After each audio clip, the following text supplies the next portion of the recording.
Sino itong 144,000 taong maliligtas sa tribulation period? Humanda ka kasi ito yung nakalagay sa propesiya ng Revelation. Pagkatapos nakita ko ang tupa na nakatayo sa bundok ng Sion. Kasama niya ang 144,000 tao. Nakasulat sa noo nila ang pangalan ng tupa at ang kanyang ama. Nakarinig ako ng ingay mula sa langit na parang lagaslas ng talon o dagundong na malakas na kulog, at para ring tugtugan ng mga manunugtog ng alpa. Ang 144,000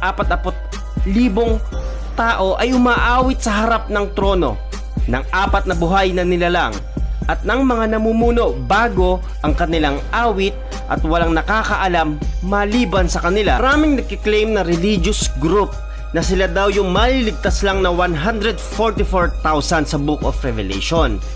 Pero ano yung sinasabi ng Bible? Kasi many Jehovah Witnesses claim that they are saved in tribulation period. Mga INC, mga Catholic, or mga Muslim, sila lang daw ang maliligtas, at sila itong 144,000 sa Revelation. Makinig ka at umunawa, dahil ang 144,000 na taong ito ay galing sa lipi ni Israel. Chapter 7 verse 3 hanggang 8, sinabi niya, huwag muna niyong pinsalain ng lupa, ang dagat o ang mga punong kahoy hanggat hindi pa natin natatatakan sa noo ang mga lingkod ng ating Diyos. Ayon sa narinig ko, 144,000 tao ang lahat ng tinatakan mula sa 12 lahi ni Israel. Verse 5, 12,000 mula sa lahi ni Huda, 12 mula sa lahi ni Ruben, 12,000 mula sa lahi ni Gad. Verse 6, 12,000 mula sa lahi ni Aser, mula sa lahi ni Neptali, ni Manase, ni Simon, mula sa lahi ni Levi, ni Isakar, Zebulon, ni Jose, at ni Benjamin. Yung 12 tribes times 12,000 na manggagaling sa 12 tribo. Sino yung 144,000 na ito? Hindi ang mga religion dito sa buong mundo, kundi ang lipi ni Israel. Sila yung tinatawag na tribulation saint kasi merong global conflict dito nakalagay sa Bible. Ito yung tinatawag na 7 years of tribulation, at pangungunahan ito ng 2 halimaw. Yung 2 halimaw dito, hindi ito literal na lilitaw kasi sila yung Antikristo at huwad na propeta. Pakinggan mo maigi kasi ito yung mangyayari. Revelation chapter 13 verse 1 hanggang 3. Pagkatapos may nakita kong halimaw na umahon sa dagat. 7 ang ulo nito at 10 ang sungay. Bawat sungay nito ay may korona, at sa bawat ulo naman ay may nakasulat na pangalang lumalapastangan sa Diyos. Ang halimaw ay parang leopardo, ang mga paang katulad ng sa aso, ang bibig niya ay parang bibig ng leon. Binigyan ng dragon sa halimaw ang kanyang kapangyarihan at trono upang maging malawak ang kapangyarihan nito.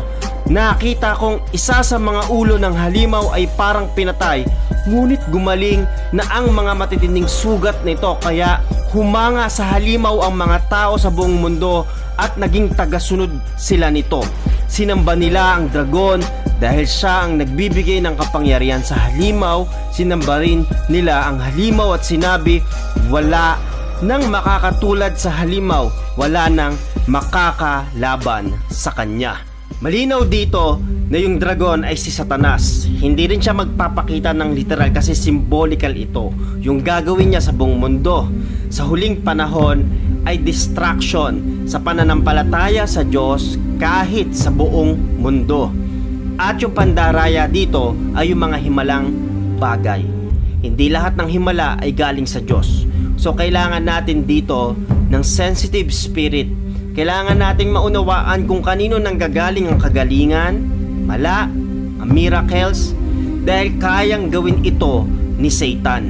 Gaya ng sinasabi ko sa inyo, hindi magiging madali ang tribulation period.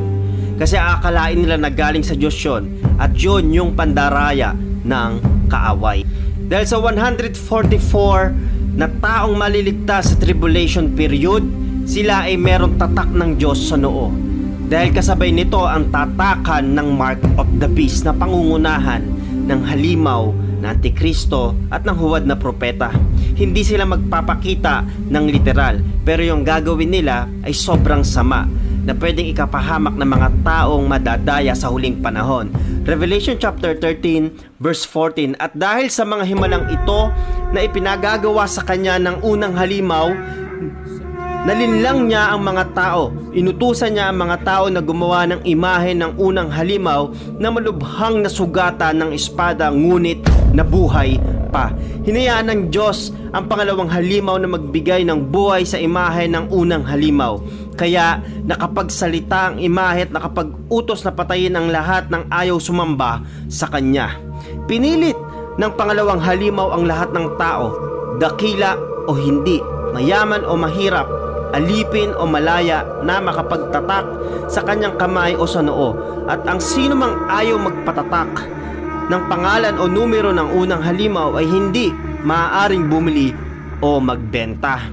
Ito po yung mangyayari. At sinaysay ng Revelation kung ano yung itsura ng tatak o numero at pangalan ng halimaw. Verse 18, kailangan dito ang talino upang manawaan ang kahulugan ng numero ng unang halimaw dahil simbolo ito ng pangalan ng tao at ang numero ay 666. Maraming natatakot po dahil sa 144,000 na tao lang na ito na maliligtas. Dahil akala nila ito lang ang bilang ng taong maliligtas at mapupunta sa langit. Pero hindi. Kailangan nyo maunawaan, merong gampaning yung mga tribulation saints po dito. Sila yung mga martyr Christian na kahit tanggalan ng mga parte ng katawan, mahirapan, hindi pa rin sila magpapatatak at hindi sila sasamba sa Antikristo. Ito yung role nito.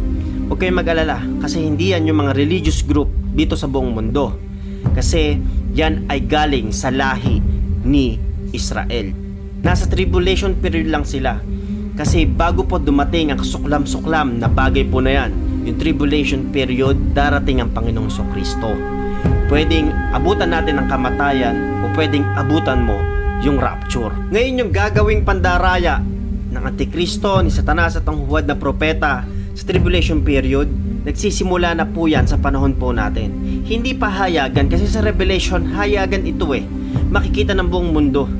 Merong false peace na 3.5 years at merong pagpapakita ng 3.5 years nakaroon po ng digmaan, matinding taggutom. Ito yung sinasabi ng Matthew chapter 24. Ngayon hindi pa po nangyayari to, pero meron ng mga glimpse sa panahon natin. Great apostasy, famine, Antichrist, abomination sa Panginoon. Ito yung nangyayari sa panahon natin ngayon.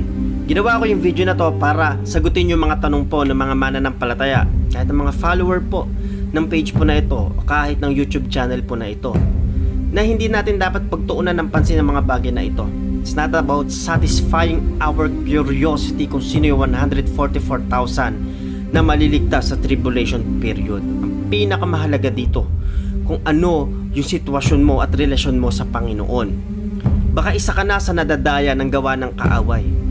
Ito yung sign na tayo ay makapanumbalik na sa Panginoon. At kung meron pa rin tayong ginagawang lihim na kasalanan o hayagan sa harapan ng tao, ito na yung panahon para tayo manumbalik sa Panginoon dahil malapit na pong maganap ang mga bagay na ito. At ito ang sabi ng Panginoon sa Revelation. Pakinggan mo, kapatid. Revelation chapter 14 verse 13. Pagkatapos may narinig akong tinig mula sa langit na nagsasabi, isulat mo ito, mapalad ang mga taong namatay na naglilingkod sa Panginoon. Mula ngayon, makakapagpahinga na sila sa mga paghihirap nila dahil tatanggapin na nila ang gantimpalang para sa mabubuti nilang gawa at ito ay pinatotohanan mismo ng banal na Espiritu. Ito ang inihintay ng mga mananampalataya, our blessed hope, si Jesus Christ. Ngayon, hindi na natin hihintayin dumating yung tribulation period. Ngayon pa lang, pwede na tayo manumbalik sa Panginoon. Pwede na tayo maglingkod ng tapat sa Panginoon. At ginawa ko yung video na ito para isa ka sa gamitin ng Panginoon na i-share mga information po na ito at matransform ang buhay ng bawat makakapakinig.